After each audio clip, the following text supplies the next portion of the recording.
monde, alors on continue notre petite exploration des tarots version Marseille et version Rider-Waite. Alors aujourd'hui, on va s'intéresser aux 5 de bâton. Alors, vous vous souvenez, on était passé du 2 au 3, on avait eu des fleurs qui s'étaient transformées en bâtons, on était repassé au 4 et on avait retrouvé nos fleurs. Eh bien, on continue avec notre même logique au niveau du Marseille, puisque les fleurs sont remplacées par un nouveau bâton, ici en centre, qui vient en fait casser la petite routine installée par le 4 de bâton. Ici, avec le rider, on a 5 personnages qui ont chacun un bâton. On a l'impression d'une grande cacophonie. On a l'impression que... Alors, on ne sait pas trop s'ils se battent ou si, en fait, ils essayent de construire quelque chose tous ensemble. Et comme il n'y a pas vraiment de leader et qu'il n'y a pas forcément quelqu'un qui mène les troupes, c'est un peu le bordel. Ce 5e bâton qu'on a pu vouloir, en fait, insérer dans cette structure du 4 qu'on avait vu précédemment. Et en réalité, ça vient complètement perturber l'équilibre qui avait été créé.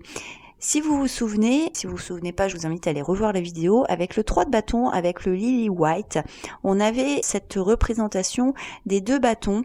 Un bâton qui allait comme ça, qui faisait une forme de V, et le 3e bâton qui venait par-dessus, comme une espèce de petit toit. Et c'est un peu comme ça que moi je vois cette carte. C'est un peu comme si on avait eu une structure de 4 bâtons. On avait voulu venir poser par-dessus un 5e, sauf que ce 5e bâton seul ne fonctionne pas. Donc ici, on a une espèce de cacophonie générale où chacun arrive avec son petit bâton, chacun essaye de prendre les choses en main, chacun essaye de diriger son bâton, mais le bâton est très grand, donc du coup, forcément, c'est difficile de gérer ça. Et on a ce côté aussi on est tellement en train de se débattre finalement avec tout ça que à aucun moment donné, on se dit bon, attends, on va poser les choses, on va se calmer, on va regarder tout ça, et puis on va voir les choses un peu plus haut. Donc il y a vraiment ce côté aussi. On est dans une espèce de non-réflexion en fait de ce qu'on fait, on est juste en train de faire les choses en essayant de trouver une solution miraculeuse qui va apparaître. Ici au niveau du Marseille, ce qui va être intéressant de regarder, alors déjà c'est le bâton qui arrive et qui transverse en fait complètement les 4 autres, donc on voit qu'on a aussi ce côté de je veux casser cette structure qui est un petit peu trop linéaire, qui est un petit peu trop posée, qui est un peu trop voilà, moi j'amène quelque chose de nouveau, j'amène une nouvelle énergie, j'ai besoin de changement, j'ai besoin de justement de remettre un peu de dynamique là-dedans. Je me suis reposée, j'ai profité de mon dimanche après-midi, mais je peux pas m'attarder sur mes lauriers quoi. J'ai besoin de continuer à faire avancer les choses. J'ai besoin aussi de mettre aussi en place des actions, quelque chose qui va me permettre de continuer le travail que j'ai déjà commencé. Mais ce qui est intéressant, c'est que si vous vous souvenez du 3 de bâton, les feuilles ici étaient tournées vers l'extérieur. Donc on était vraiment vers l'ouverture, vers l'action. On était vraiment dirigé vers quelque chose qui allait donner quelque chose. Et ici, on reste en fait avec ces mêmes feuilles qui restent tournées vers l'intérieur. Parce que en réalité, c'est aussi le conflit intérieur, ce 5 de bâton. C'est quelque chose sur lequel on est invité en fait à travailler avec ses propres limites. Des limites qui peuvent être corporelles, par exemple. On n'a peut-être pas la force physique d'aller au-delà. Imaginons que vous fassiez du sport.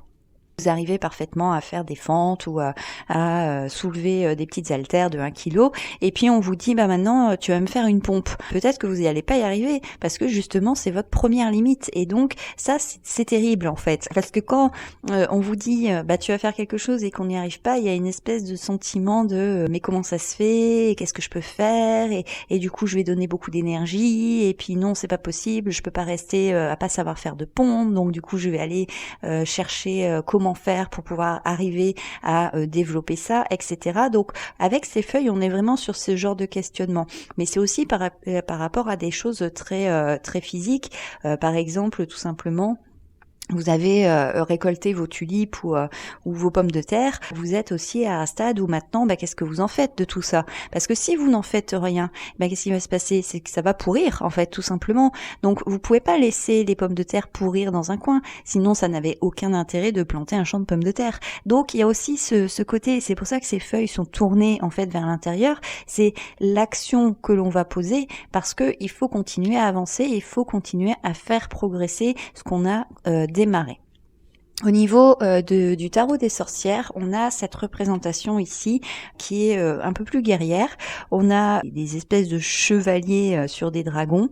On voit ici en fait dans le bas que on est dans une sorte de conflit. Donc ici on a vraiment la représentation du conflit. Chacun essaye d'imposer son point de vue, chacun amène ses idées, personne s'écoute, chacun pense avoir la vérité, chacun veut dominer l'autre. On se souvient que avec ça, je vous avais dit, il n'y a pas vraiment de leader affiché. Tout le monde essaye de prendre la place de chef. C'est un peu ça, ce côté de vu qu'il n'y a pas de chef, je vais m'y mettre et tout le monde fera ce que je vais vouloir faire et vouloir dire.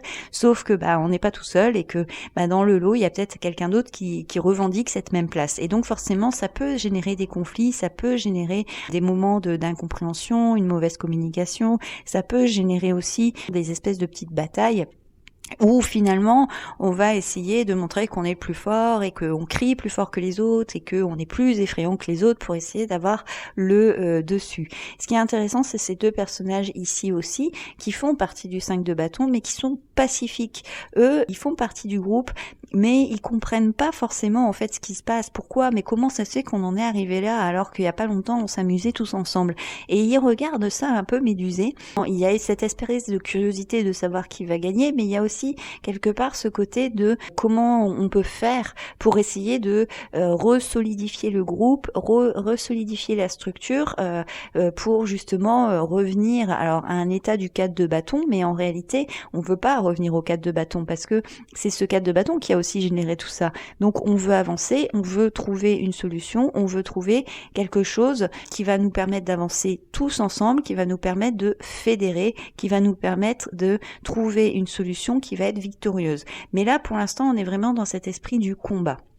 Avec le 5 de bâton du Tatou Tarot, nous avons cette représentation encore une fois très très symbolique, ce côté des bâtons qui s'enchevêtrent, où on a ces deux bâtons-là qui essayent de trouver un peu leur place. Et c'est pour ça que c'est intéressant d'avoir ces deux-là, parce que c'est pareil, ils sont dans le groupe, mais ils sont un peu extérieurs. C'est comme si eux arrivaient pas forcément à se positionner par rapport à ce qui se passe en réalité dans l'action.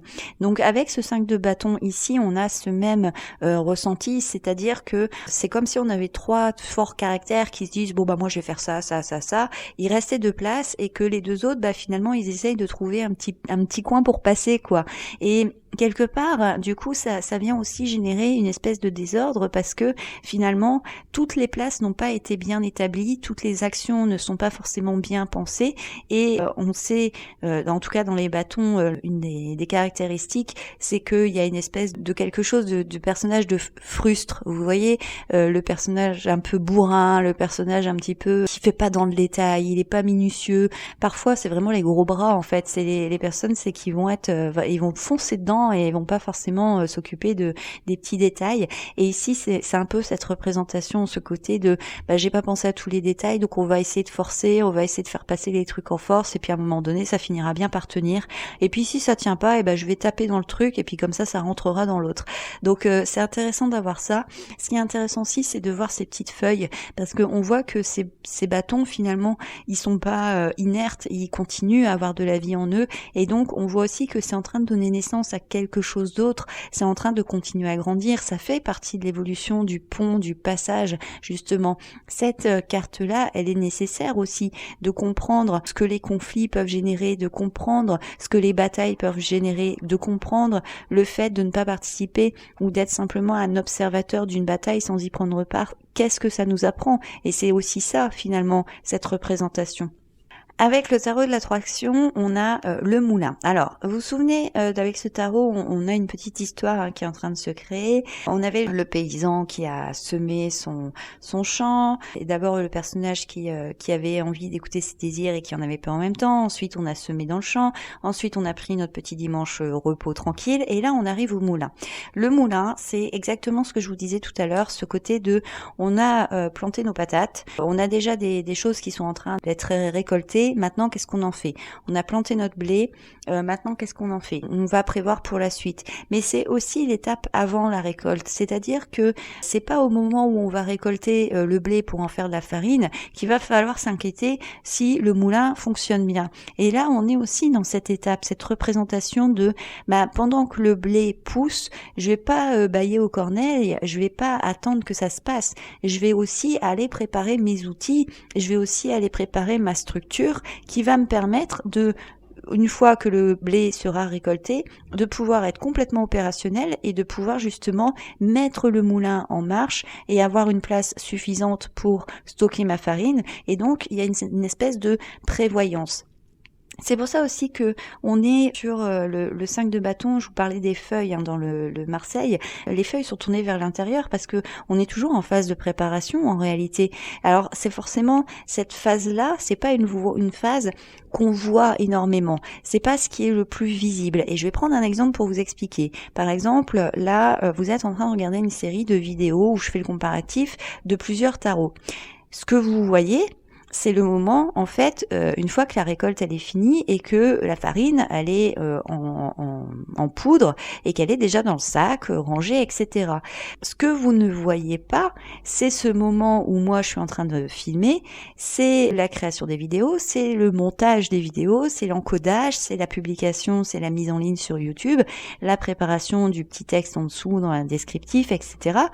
Toutes ces parties-là, ça fait partie des choses que vous ne voyez pas. Mais pourtant, elles existent, parce que s'il n'y avait pas tout ça, vous auriez des vidéos merdiques.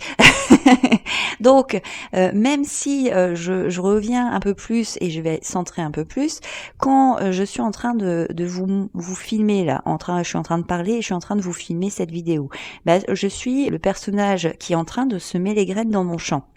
Qu'est-ce qui se passe? Une fois que j'ai filmé mes vidéos, je vais faire les montages, donc je vais encore travailler dans le champ. Mais une fois ensuite, je vais encoder mes vidéos, c'est-à-dire que je vais les réduire, leur donner un format qui va être beaucoup moins lourd et qui va me permettre de travailler beaucoup plus facilement et qui va me permettre aussi de les télécharger sur YouTube beaucoup plus facilement parce qu'elles vont peser moins lourd. Pendant que je fais cet encodage, il se passe quoi? Mon ordinateur, tout ce qui va être vraiment de l'ordre de l'ordinateur, le processeur, la mémoire, etc., vont être complètement pris par cet encodage. Et ça, le fait aussi de créer la vidéo une fois qu'elle est montée, ça demande du temps. Ça demande ça dépend la durée de la vidéo, mais pour une vidéo de 13 minutes, ça peut prendre entre une demi-heure et 1 heure. Qu'est-ce que je fais pendant cette demi-heure et 1 heure? J'ai le choix. J'ai le choix de rester dans ce cadre de bâton, c'est-à-dire j'attends, je fais rien et puis cool Raoul, on verra bien plus tard. Donc être dans l'inertie, ou j'ai le choix de me dire pendant que je suis bloquée à ce niveau-là, je vais préparer quelque chose à côté qui me fait qu'une fois que ma vidéo sera prête, j'aurai juste à ramener cette vidéo à cet endroit, tout sera en place et donc je vais gagner un temps fou.